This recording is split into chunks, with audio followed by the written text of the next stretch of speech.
You are listening to the Empowering Working Moms podcast, Real Talk with Dr. Prianca Nayak, a show to help professional moms in survival mode to take hold of their lives and thrive. If you're ready to take powerful action to create your best life, then this is the show for you. I'm your host, Dr. Prianca Nayak, board-certified internal medicine physician and certified life coach. Now let's get to it and dive in. You are listening to the Empowering Working Moms podcast, episode number 20. Hi there, everyone. Thank you so much for joining me today. As we wrap up the summer, I am excited to bring you a 3-part series on alcoholism. The real talk part of the title of this podcast is that way because I really want to dive into the deep, dark issues that no one is talking about.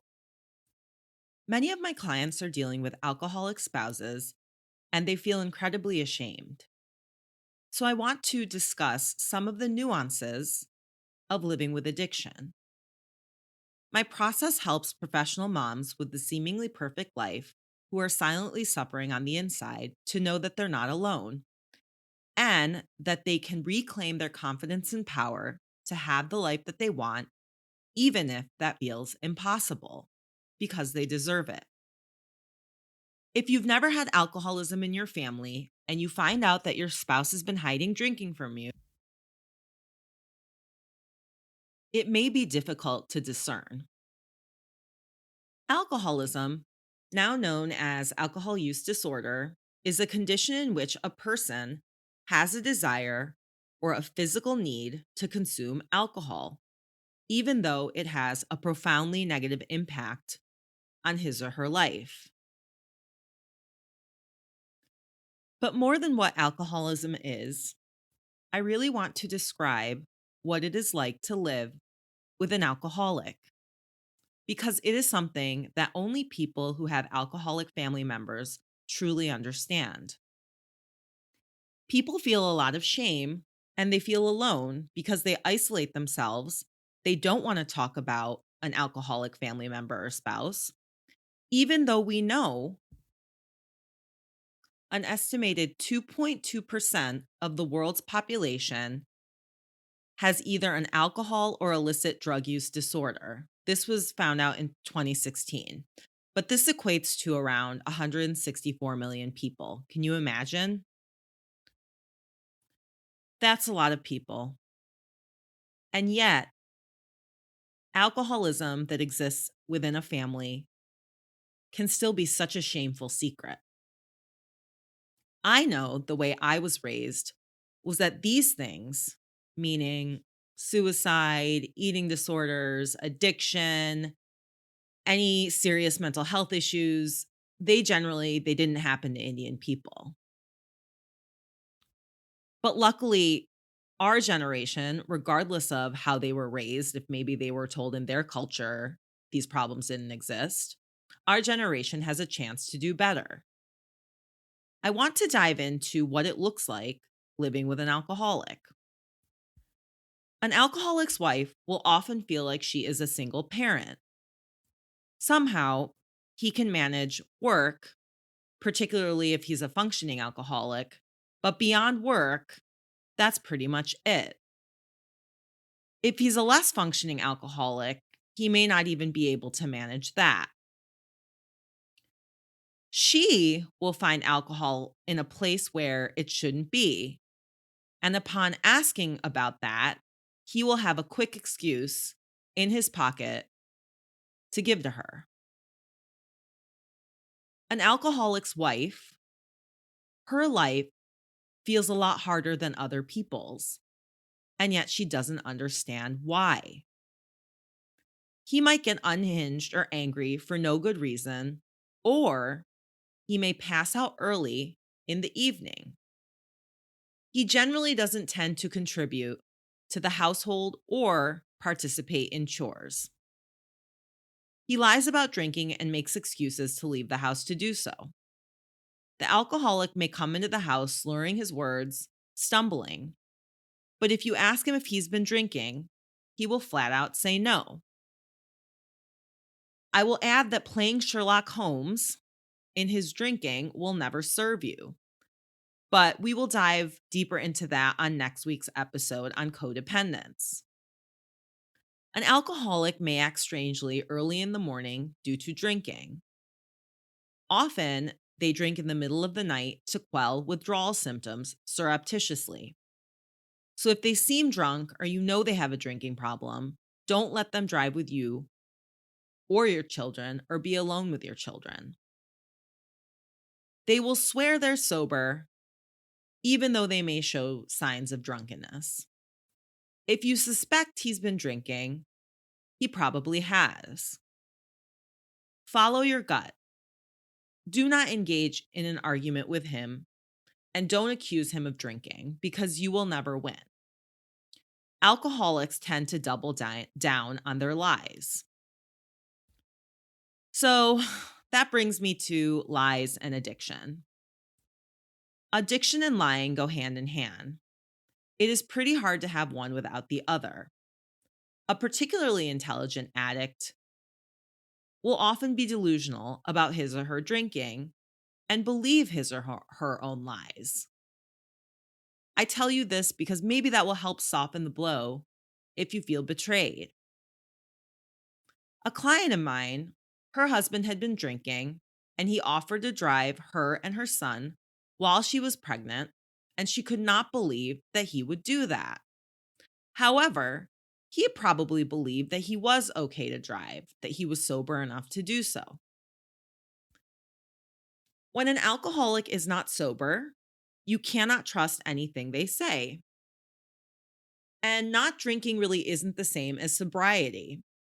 True sobriety, as I understand it, is a commitment to quitting drinking and going through a whole process, acknowledging that you are powerless over alcohol and giving alcohol up willingly.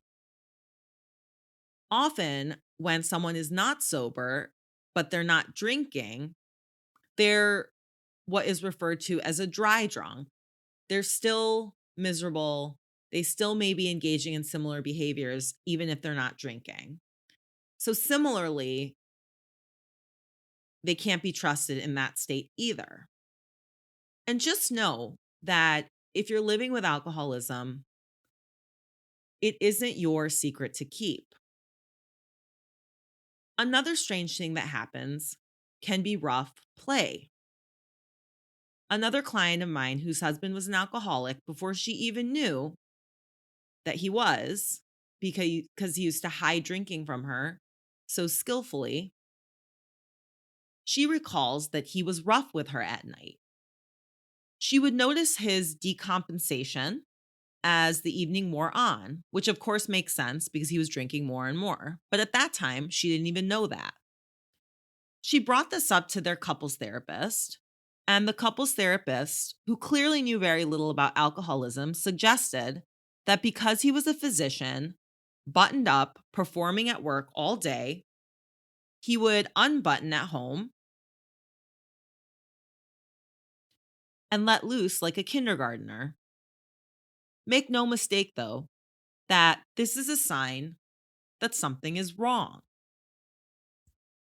When things don't add up or they seem strange, that is because they are.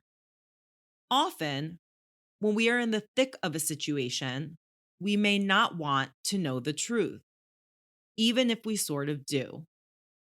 Take a second to think about that if you have any instances in your life where this is the case, and see if it resonates. Pause if you need to.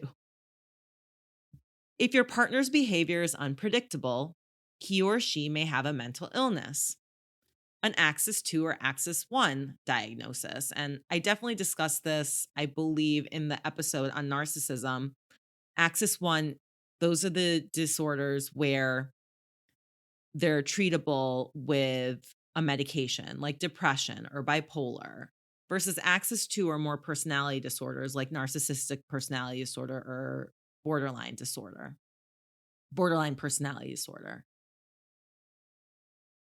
So if your spouse's behavior, as I said, is unpredictable and he or she has a mental illness, He or she may also have an addiction, such as surreptitiously drinking or using drugs. Maybe you're at a point where you know what is going on. Ask yourself if you've enabled your spouse at all. Are you constantly rescuing your spouse? Following him or her around to make sure he or she doesn't drink?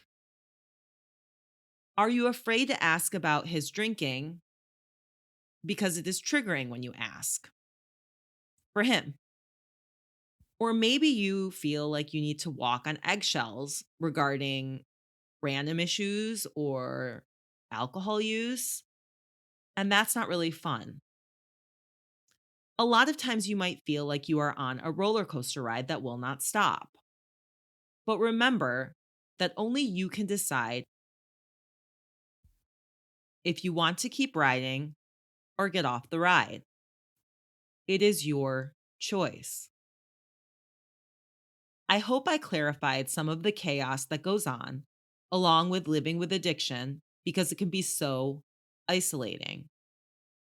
If any of this is sounding familiar to you, I want you to know that you are not alone. Know that there are a lot of professional moms out there dealing with the exact same thing. It really is more common than you think. But it's secretive and nobody is posting this on their social media, their Instagrams, on their holiday cards that they send out every year. In the next 2 episodes, I will dive in on how you can create a better life experience for yourself in spite of living with active addiction. Next week's episode, I will talk about codependence. If you're interested in the topic, definitely look up Melody Beatty's book, Codependent No More. If you want to dive deeper into this work, I have 4 spots opening up for private clients. My process helps professional moms with the seemingly perfect life who are silently suffering on the inside, feeling chaotic, to know that they are not alone and that they can reclaim their confidence and power to have the life they want, even if that feels impossible right now. Book a call with me today to see if we are a good fit to work together. www.priancanayakmdcoaching.as.me, link in the show notes. And I'll talk to you next week. Thank you for listening to this episode of the Empowering Working Moms podcast, Real Talk with Dr. Prianca Nayak. If you are ready to get unstuck and out of survival mode to live your best life, I want to invite you to book a free 30-minute consultation call with me. To get started, visit priancanayakmdcoaching.as.me. Link in the show notes.